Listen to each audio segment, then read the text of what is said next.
तरफ है अंग्रेजों की विशाल सेना जिसके पास अच्छे खासे हथियार है और उनकी संख्या भी अच्छी खासी है, और दूसरी तरफ है संथाल समुदाय जिसके पास हथियारों के नाम पे केवल तीर और धनुष है। लेकिन जब संघर्ष होता है ना तो संथाल अंग्रेजों को हरा देते हैं। नमस्कार, मेरा नाम है doctor Rajesh Tiwari, mentor and coach Rushil ICS। आज हम बात करेंगे संथाल रिवोल्ट के बारे में, जिसे संथाल हूल कहा जाता है। हूल यानी आजादी को पाने के लिए किया गया आंदोलन, किया गया संघर्ष, जो हुआ था 1855-1856 के मध्य।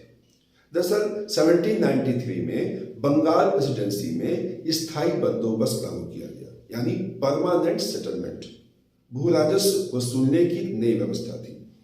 अंग्रेज चाहते थे कि यहां से कैसे हम ज्यादा से ज्यादा भू राजस्व वसूलें। ऐसे में समय समय पर उन्होंने नई नई व्यवस्थाएं लागू की और उसी में से एक थी स्थायी बंदोबस्त। क्योंकि ये बंगाल में लागू हुआ और ये इलाका संथालों का बंगाल प्रेसिडेंसी के तहत आता था, तो यहाँ पर भी व्यवस्था लागू हुई। इस व्यवस्था में जमींदारों की बहुत महत्वपूर्ण भूमिका थी और जब यहाँ व्यवस्था लागू की गई तो संथाल परेशान हो गए। दरअसल 1832 में दामन एकोह नाम का इलाका जो भागलपुर और राजमहल की पहाड़ियों के बीच में था, उसे संथालों के लिए नोटिफाइड किया गया था। और जब व्यवस्था यहाँ लागू हुई तो संथालों के ऊपर जो बढ़ी हुई दरें थी, यानी जो ऊंची दरें थी लगान की, उसे देने के लिए बाध्य किया गया। और जब वो पैसा नहीं दे पाते, लगान समय से नहीं दे पाते, तो बाध्य होकर के व्यापारियों के पास, साहूकारों के पास जाते, उनसे धन लेते, मतलब पैसा लेते, और लगान देने के नाम पे जितना उनके साथ अत्याचार होता था उसकी वजह से धीरे धीरे उनकी जमीनें भी छीन ली जाती। तो व्यापारियों, जमींदारों, साहूकारों का जो गठजोड़ था, इसने वहां संथाल निवासियों के ऊपर बहुत अत्याचार किए। धीरे धीरे जब ये अत्याचार बढ़ गया तो स्वाभाविक था कि संथालों में असंतोष व्याप्त हो गया और फिर ये भावना आई कि हम इस प्रकार की शासन व्यवस्था को यहाँ से हटा देंगे।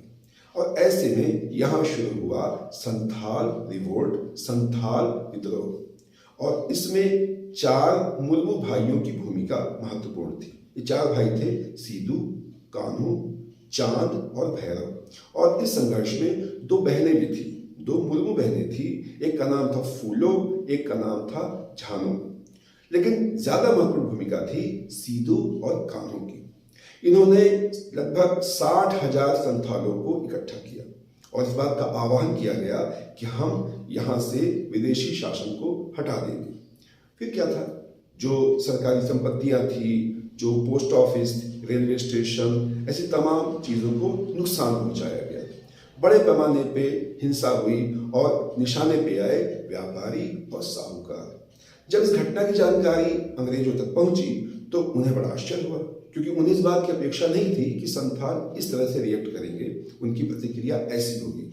लिहाजा मेजर बारो की अध्यक्षता में 10 बटालियन के साथ एक सेना, एक बड़ी सेना यहाँ भेजी गई ताकि संथालों को जो है उनकी विद्रोह को दबाया जा सके। लेकिन इस सेना को पराजय का सामना करना पड़ा, मेजर बारो हार गया। इसके बाद अंग्रेजों ने एक विशाल सेना भेजी जिसमें कैप्टन अलेक्जेंडर, लेफ्टिनेंट थॉमसन शामिल थे। इस सेना के पास ज्यादा ताकत थी, ज्यादा क्षमता थी और उसने आकर के अत्याचार करना शुरू कर दिया। गांव के गांव नष्ट कर दिए गए और इस संघर्ष में लगभग 15,000 संथाल मारे गए। यह आंदोलन तब तक चलता रहा जब तक सीधू और कान्हू शहीद नहीं हो गए। सीधू को फांसी दे दी गई।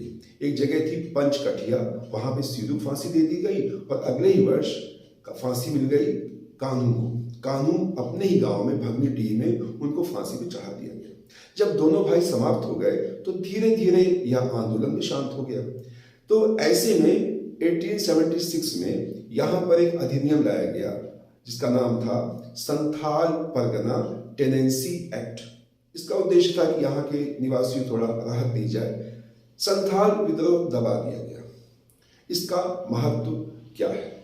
देखिए, संथाल विद्रोह भले दबा दिया गया, लेकिन इसने दिखाया संथालों के जज्बे को, उनके साहस को, समानता न्याय की लड़ाई कैसे लड़ी जाती है, उनके संघर्ष को। क्योंकि उनके पास था क्या, उनके पास तीर धनुष जैसे हथियार थे, लेकिन उन्होंने पूरी चुनौती दी।